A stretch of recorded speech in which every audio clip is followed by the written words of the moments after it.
But yeah, hopefully this, I'll go back through and make more polished videos on this later, but this is pretty much where I feel like Valorant is as a game and how it compares to other games, and then how Valorant would be developed from like the beginner to a professional level. All there is to really know. So first, the concepts of Valorant, like what there is to like important to know.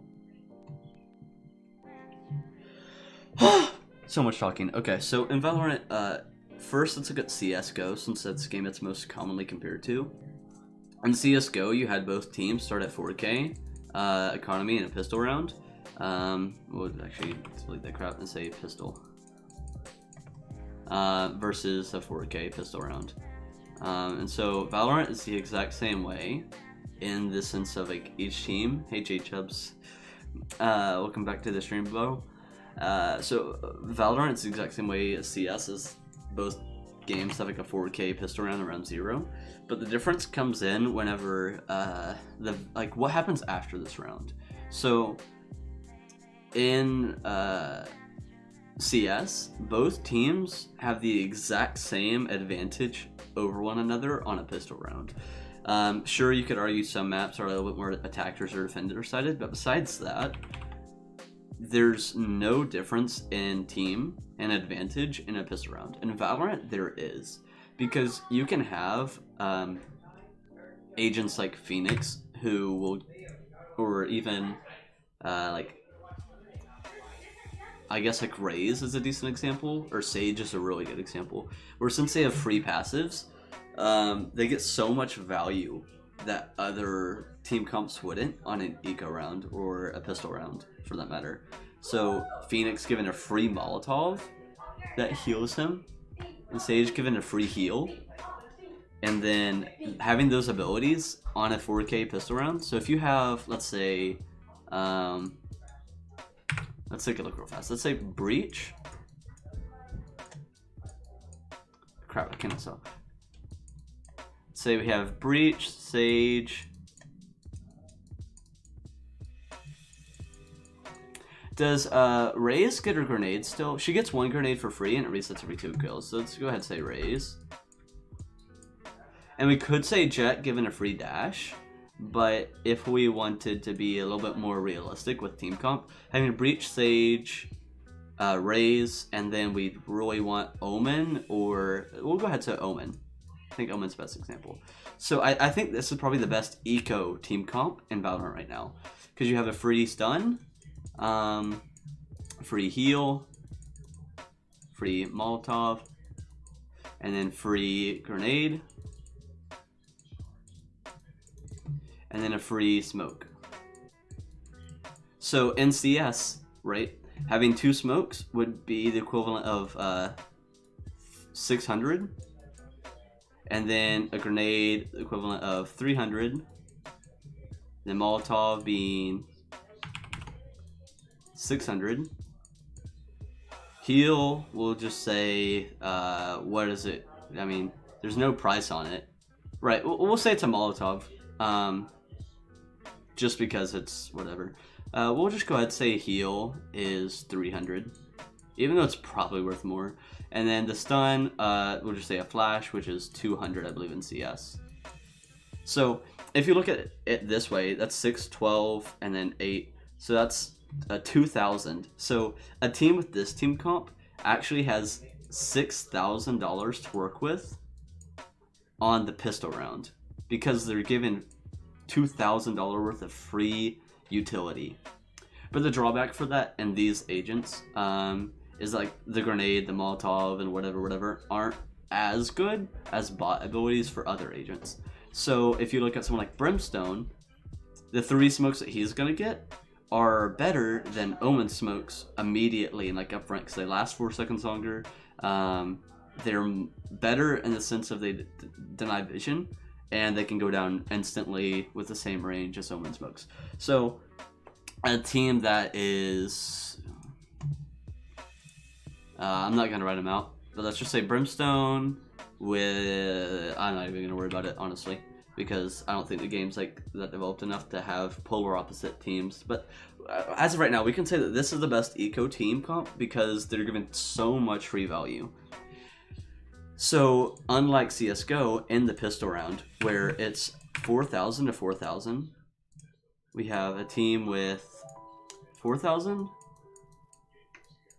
versus a team with 4,000. And both teams are equal in value. But if a team comp has more eco value and is given more free abilities, they actually have the advantage in the pistol round. So where CS like only matters with, we have, we'll say the weapon economy.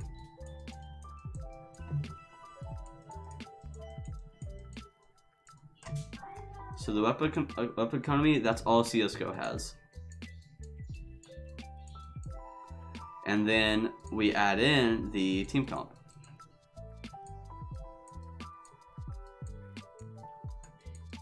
These are two big variables that Valorant has that like decide who has the advantage in every situation of the game. So we can go ahead and say Overwatch, R6 are just two examples where team comp is really important. The more well-known examples. And then the last thing we have is ult economy.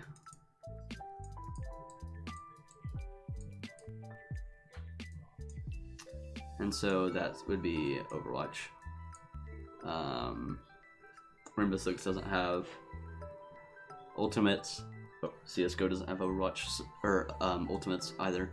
So you have all three of these deciding factors that come together and decide like every like a bunch of stuff. So if we were to go in, maybe I can do this, maybe I can't. Okay, I'm not gonna worry about it. So all of those things fall into this bubble, and what this bubble is win conditions, advantage. So who has advantage, and then I guess that's pretty much it. So like what are the win conditions and who has the advantage? So if a team has ultimates but they don't have good economy, but they have a really good team comp, then you can use the enemy team who has a good economy, has a good team comp, and let's say they don't have ults. Should the first team invest what they have, the little bit of money they have in their open economy, into the round to try to use their ults to get an advantage over the team that has a better economy but doesn't have as good ult economy? And so I think in Valorant that's where the pros team will really be developed, and the big test for strategy and high risk, high reward, and low risk, low reward, playing it safe, playing towards higher probability win conditions will really be the differing factor for high elo and professional gameplay. So if we say, like, let's say you invest your weapon economy and your ultimates into a round that you have the disadvantage in, and you use like the money that you have and the ultimates you have to try to gain an advantage or make it more winnable of a round, but then it fails, you're going to be at such a big disadvantage for the next couple rounds that will it be worth it? And so Jet ult's a good example. That's probably the ult people think most about on eco rounds, that you can use Jet's ult and get the equivalent of an AK pretty much, or I guess an AK would be the best example. So Jet's ult could be pretty easily priced as 2,900, where you take something like Sage Res. What is Sage Res worth? Because it's probably worth, we can say 3,900 easily, because it revives somebody, which basically contributes extra armor and an extra gun to the round. So Sage ult, you know, if you consider it this way, is worth more than Jet ult. And if you did it on Eco round, it's actually not getting as much value because you're not getting armor and a gun, but instead you're just getting whatever that person has access to. So ults like that, you really have to put into like on paper perspective of like how much value you're actually getting. Here's a great example of what I'm referring to. Let me go find the clip.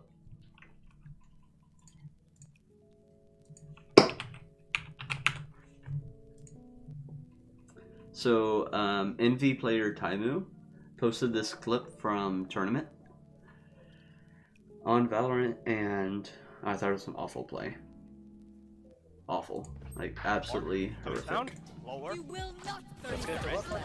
So, sorry, Twitter quality is pretty bad, but so here we see it's 9-6, 30 seconds left in the round.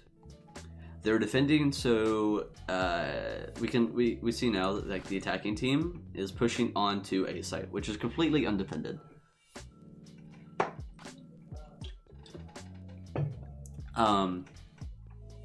Teams are even in ultimates, but because you know blue team, Taimu's team, didn't buy, they have no abilities. He doesn't have armor, and I'm pretty sure he just has a ghost. So because his team did not invest money into this round, even though both teams have an ult and both teams are even in numbers, his team has a disadvantage, especially as the red team is taking positions on A site while the Rays attempted to deny entry. Like his team's had a pretty big disadvantage here. So coming down lower. Their Sage reses the Cypher. Okay, so we were getting a little bit lag. So here, Taimu decides to use his ult whenever it's a 5v whatever. So he uses his ult to deny the res, which isn't a bad use since he does get a pick out of it. And so you could argue that this ult is valuable. Like this was a good ultimate. But was it really? Because he invested something that is seemingly priceless, or if you were to put a price on it, it would be 3,000-ish. If you compared it to his drone plus, like, you can't really compare it to other abilities that much because it's through the wall, it gives you information, does a bunch of damage, denies position, so it acts like a Molotov, an information gathering tool, and a grenade all in one. So he uses this Sova ult, gets one kill, hits a few people, and then hits that guy. So in this time, now it's a 3v4, and he's invested his ult. So now it's a 2v4, it's a 1v4. And both teams have invested one ult to this fight, except in this situation, Taimu should die. The red team kind of messes this up pretty badly, but so it's on the red team. It's not, he really didn't make a phenomenal play. If this was pro play, what would happen is the red team would make sure they swing out together. Like this breach, yeah, Taimu kind of rolled him. This raise comes out, so it wasn't that bad from the red team, but still, the fact that like Raze and Reach didn't push out together. Why is Raze nading here? You know, and then where's Cypher in this situation? So using the one ult ended up working out, but it's still like even after committing an ult and getting an early pick in a round, it still put him in a 1v4 situation. And if he died in that 1v4 situation, he wouldn't get a gun, he wouldn't get any additional economy value. And if he didn't get those 4 kills, let's say the first guy killed him, which is possible. If the first guy killed him, they keep all their guns, they keep all their value, and they keep all the money that they would have made in the round. While Taimu gained nothing from his ultimate, except for 1 kill, which denied them like 3,900 from the armor and the gun. So that's where I'm thinking and actively like working in this game is like in that situation was using the ultimate to get the one res worth it, to get the kill on the res worth it. Like, was that worth it, or would it have been better to save? So I think that's where we will get a better feel, because that ult could have been used on a pre-planned strat to hold and defend site much better and yielded a much higher % chance of winning the round. Instead, he kind of took a risk with it by just getting a kill, probably, maybe setting his team up to win the round. But whenever you're down a man and you chose to save that round, it's not the best use, in my opinion, of an ult. I'd much rather you save it and use it in a round whenever you're actually going to commit your economy to winning the round. So going back, you have team comp, you have weapon economy, and you have ultimate economy that all kind of contribute to how winnable a game or round of Valorant is. Besides that, the game is pretty CSGO based as far as rotations and fragging, refragging goes.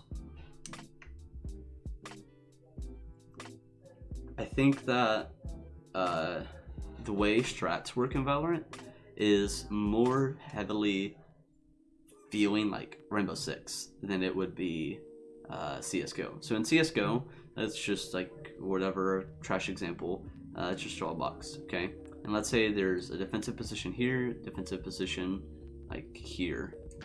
And so you have somebody who's playing here, somebody who's playing here. In CSGO, what you do is you like molly these spots, and then you would throw smokes in these spots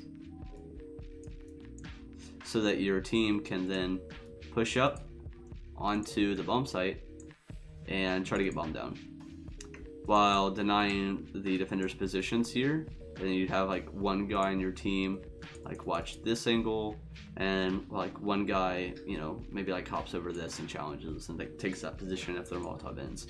So that's pretty much like how CSGO strats work, from at least my limited understanding, since I don't necessarily come from CS. In Valorant, it's like this, but because you don't have one-time use smokes and Molotovs, the strats become a lot more complex. So whenever you have A site and you have B site, it's very easy for an Omen to rotate towards B site, use those two smokes, and then rotate back, play for like picks and mid control, while your Sova joins your team up A. I have to change color there.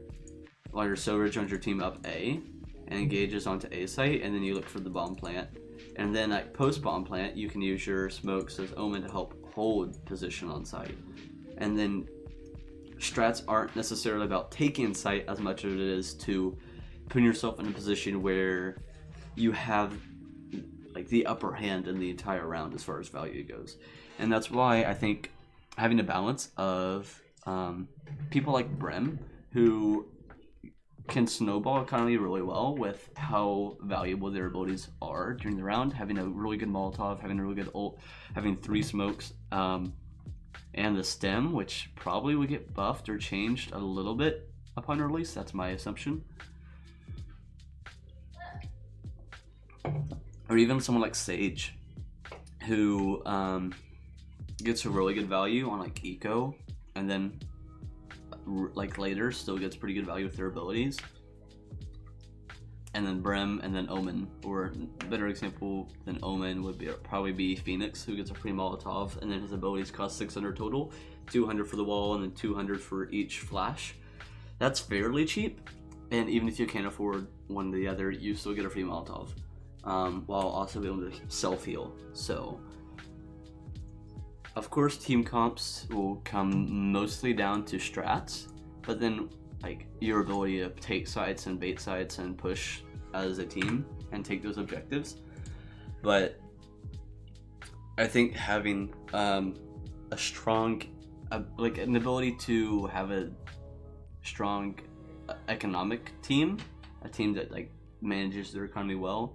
You don't want to have a team that's like, Brem only gets his value like good.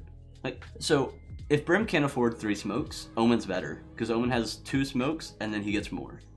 So if you ever have Brim in a situation where he cannot buy a Molotov and 3 smokes and buy his full kit, Omen's getting more value in the neutral in that situation, because he gets 2 free smokes and his full kit, and then the money that he would use, or Brim would use to buy smokes that he can't buy, or Molotov that he can't buy, Omen could then use that money to either save it or to buy his paranoia or a teleport. So Omen's just straight up getting more value than Brimstone would, if Brimstone cannot afford his money. But if Brimstone can afford a full kit, then he's getting more value than Omen would. So I think you want to have a team that's a decent balance. So Cypher's fairly cheap, Phoenix is fairly cheap, Sage is fairly expensive because their wall costs so much now. Sova's kind of in between, where his shock arrows are good but they're cheap, and his drones are okay, but it's pretty expensive. And then his ult's fine, but then his recon arrow, which is free and given for free information each round, and every 35 seconds, that's really strong. So, you know, Brim doesn't get an ability that resets on kills or on cooldown. He doesn't get any of that. So, I think that's definitely needs to be taken into consideration when determining team comps. But besides that, the other thing we have to consider with Valorant, and I didn't actually put this in as far as advantage goes, is orb control. So if we look at Map Haven, we have C site, which is this, and then we have the C long, which opens up into orb. We have B site, which connects from garage, which are the doors, out into mid, and then like window, and then garden.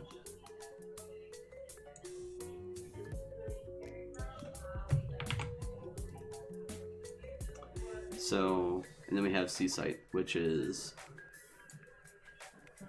you know, we have short and we have long of C. Here we have our second orb. Then we have lobby, and then back out to like spawn.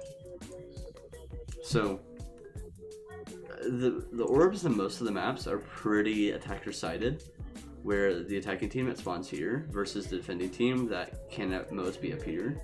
Like, they have about equal distance to the orb, but if this player defending C site walks down at the same time the attacking team does, the attacking team can be able to be here before the C player makes it to the cubby. So they're able to challenge the player who has no kiteable cover while they have cover that they can kite behind. So C orb at least is attacker sided. Or sorry, yes, C orb. This is A. My bad.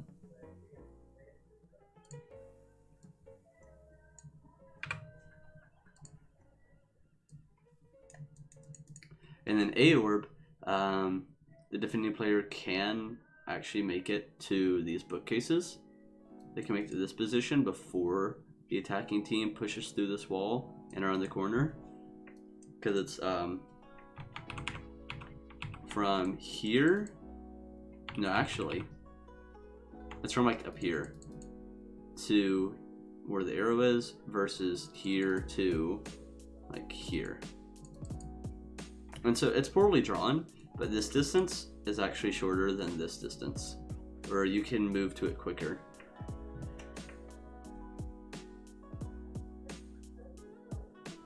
I believe. If you can't, because they reworked some of the walls, you can at least take this position, this angle. That's horrible. You can at least take this angle. And so that's forcing the attacking team to challenge into an angle that you're holding. So that's a like defender sided, I would say, and this is attacker sided. And so orb control, I think the more this game's developed, will become a bigger part because it's advantage if you can get orb control. I don't think orb control is needed every round, and I think if you are the defending team and the attacking team is on an eco, it's even more important for you to go for orb control. And that's where we'll see mind games where the attacking team on an eco might just rush B to get the bomb plant down, or they might play slow and play for orbs so they can farm advantage so that whenever they buy, they have ultimates they can commit to their full buy round.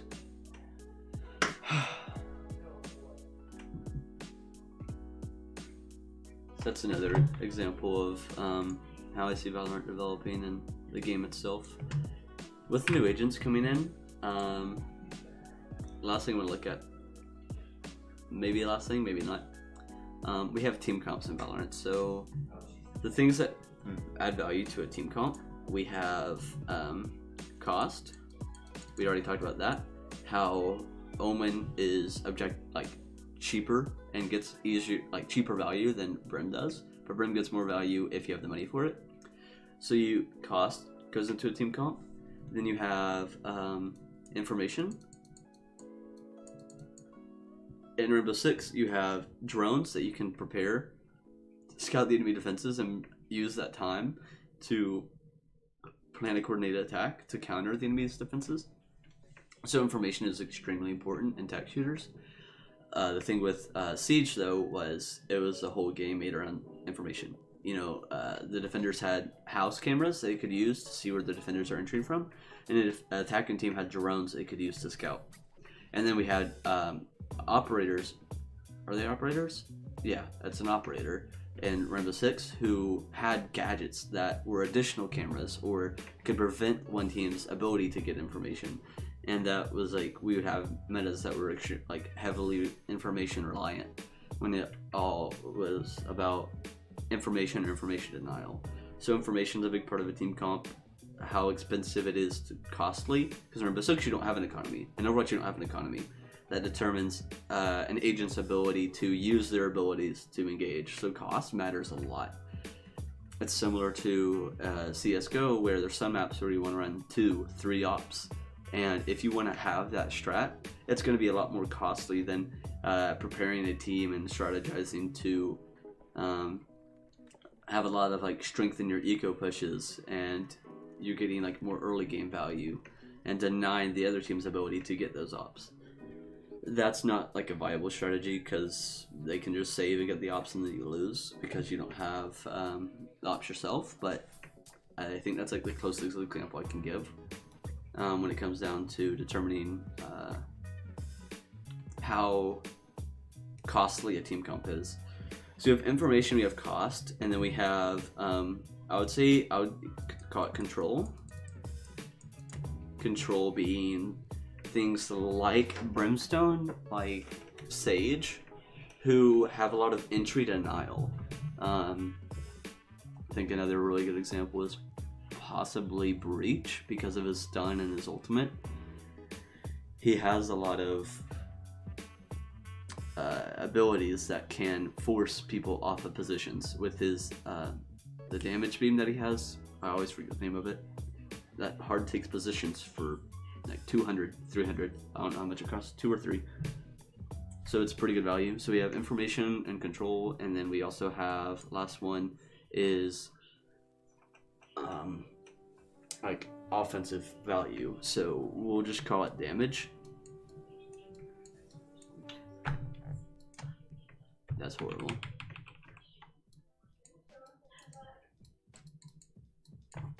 So damage would be Sova Shock Arrow. Molotovs would kind of be a hybrid of damage and control, because they do control lines of sight by taking positions from the defending team. They do deny entry, but then they also contribute damage and weaken team fights, weaken people who are playing those positions where you do Molotov, and that's going to force out Sage healing. That's going to force people to play more defensive. So Molotovs are kind of a mix. Sova Shock Arrow is a damage ability. I would say Flashbangs are damage abilities, because they I would say Raze is a little bit of both, because it's not like a Molotov where it's lasting and zoning people off of that. It's no different than, I would say, maybe even a frag grenade in CS, where it's going to deal damage and force people off the position, but it's really not going to control that area like a Molotov would. It's just going to contribute damage, give your team an advantage through health in the team fight. So Raze grenades, Raze Bomb Buddy would be a hybrid of damage and control and info. So Bomb Buddy is really good because it gives you information, it can deal damage, and it can take position, take space. So if you Bomb Buddy into a room, and you know there's somebody in there, you took that space with the bomb buddy. There is somebody in there, you get information on their position, and if you don't get information on their position, you deal damage, potentially killing them. So bomb buddy is really, really good ability. Like I said, flashes, what I would consider to be damage, because they're setting up for an engage and hoping your team set up kills by blinding enemies, you swing on them, and then you're playing for kills. So you want to have your team comps in Valorant be a combination of all 4 of these elements. I mean, it has to be. Every combination of agents is a combination of those 4 elements. Whatever the meta is right now, it's a heavy meta on control and information. Very few damage abilities such as flashes and like grenades are being used.